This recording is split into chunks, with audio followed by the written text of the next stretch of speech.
I'd like to congratulate KATU for doing its continuing coverage of the National Enquirer coverage of the Portland news.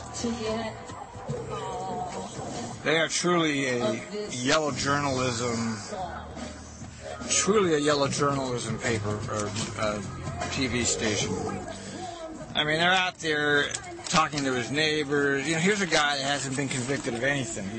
He's under indictment. They're out there interviewing his neighbors, harassing his wife. It's the #1 story on KETU. And it's pathetic. You know, I never watch these news.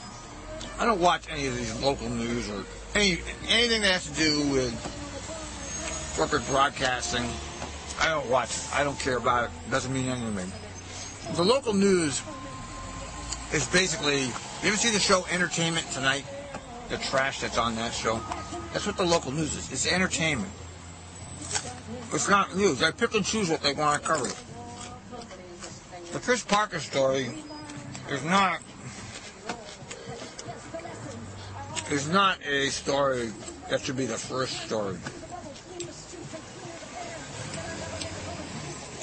So, turn off that shit, man. Don't listen to that crap. The network broadcasting stuff is for the people that don't know any better. And just go look at the comments, you know. It's like, look at the comments. You can see the kind of people that watch that stuff. Not the kind of people I would choose to hang out with. And here we have James Howard Kunstler, another one of my favorite editorialists. And here he talks. Mark these words, within about 3 hours, the birther faction around America will be asking for Osama bin Laden's driver's license. What I'd like to know is how come he was buried at sea when the operation took place at least 1,000 miles from the sea. Did the U.S. Navy SEALs transfer his remains from a helicopter to a boat or to an airplane? And did they just drop him over the night, docked in the Indian Ocean like a sack of lentils? By the time you read this, the whole world will be clamoring for photos of the deceased. Maybe our guys will produce some. Ken Sabe? I didn't intend to write about bin Laden this morning, but rather the nutrient medium of untruth that has come to surround all the tissue of everyday life in the USA. Until the bin Laden operation went down Sunday, the big news of the week was the release of President Obama's long-form birth certificate. A substantial number of Republicans still claim to believe that Obama is not a real American citizen. You may be sure they will persist no matter what. Goebbels, too, knew the power of sheer repetition.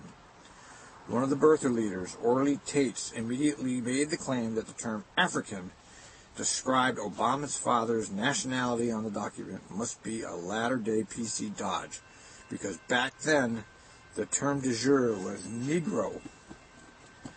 When historians gather around their campfires a half a century from now, they will marvel at our idiocy. Among the vital matters we failed to reckon with was the diminishing returns of technology as applied to news and information. The slicker our electronic media got, the less sense the public could make of information stream that they were drowning in. How many iPhones and Blackberries are jangling this morning, I wonder, with the news that bin Laden was buried at sea, because he is Obama's real father. To the birthers, I'm sure bin Laden qualified as some sort of Negro. The story will be on Fox News by supper time. You gotta love the way Donald Trump pretended to be the hero of the Obama birth certificate story. Has anyone asked for a birth certificate for the creature that is living on Donald Trump's head? I suspect it's a Wolverine. Did it come from Michigan or Wisconsin or possibly Canada? Is it a protected or endangered species? And was it obtained by legal means? Perhaps he found it in a taxidermy shop.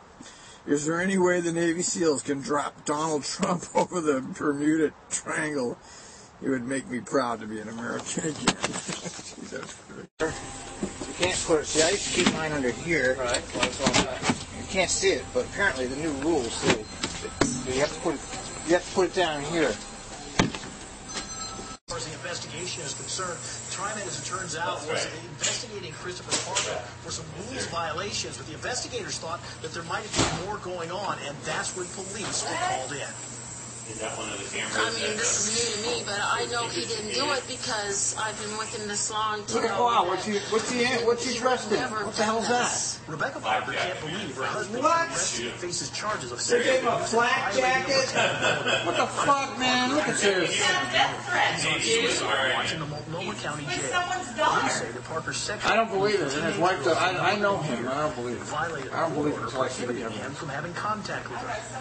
Court documents say that Parker met the girl when she was 14 and riding a bus. Her home. He used to drive. That runs from Clackamas County to downtown Parkland. Parker has been a bus operator for TriMet since 1981. He's been on administrative leave since the middle of March. TriMet began investigating him for rules violations. Investigators became concerned there was more going on. I think this was obviously a case that's, we're disappointed by, but we're pleased that we stepped in and we're pleased that the police helped us on this one. Deputy District Attorney Don Reese says Parker told investigators that he touched and kissed the teenage girl, exchanged texts and emails with her, and violated the protective order 10 times. Parker's wife says she will support him. He's everything to me, and I'm going to stand by him all the way, and I'm never going to see him, I know, for a long time, because I've been told he might go to prison. Now, Deputy District Attorney says the case is going to go to a grand jury most likely early next week. Parker is scheduled to return to court on May 12th. Reporting for you live, Art Edwards, Local 6. Oh, here we are. It's beautiful still. The munchkins here bothering me. Interesting incident. I go over to Rock Creek. I pull over for a few minutes. I want to take a little break. The traffic's just been horrendous all day today. I'm running late all day. How are you? Yeah. Anyway, so I take a few minutes and then I pull up to the front of the PCC stop and I get up there and this young lady is in tears and she goes, "What were you doing over there? What were you doing over there?" I said, You geese, what's up your ass? And I said, "Well, we do get to take a break, We don't have to just turn around and go back without, taking a little break before we go." And she's like, "Oh, I'm going to miss the match. Yeah, you missed the shoot. I'm going to be all late for my whatever." So anyway, we loaded them up, got them going, and I drove as fast as I could go. Got her to the Merlot station 1 minute late. So there, you got to Merlot on time anyway. I felt bad. I feel bad when somebody's in tears. I don't like to see that. But I can, geez. Munchkin. What? So here we are in Beaverton. There were like whole groups of cops tonight. I mean, there were like big bunches of cops hanging around in Beaverton. I find out now that they weren't actually doing fare inspections. They were here for visibility. They were here to visibility, I guess, to make sure that a terrorist doesn't attack or something. So, I mean, we had like 10 cops here at once. It was a bizarre sight.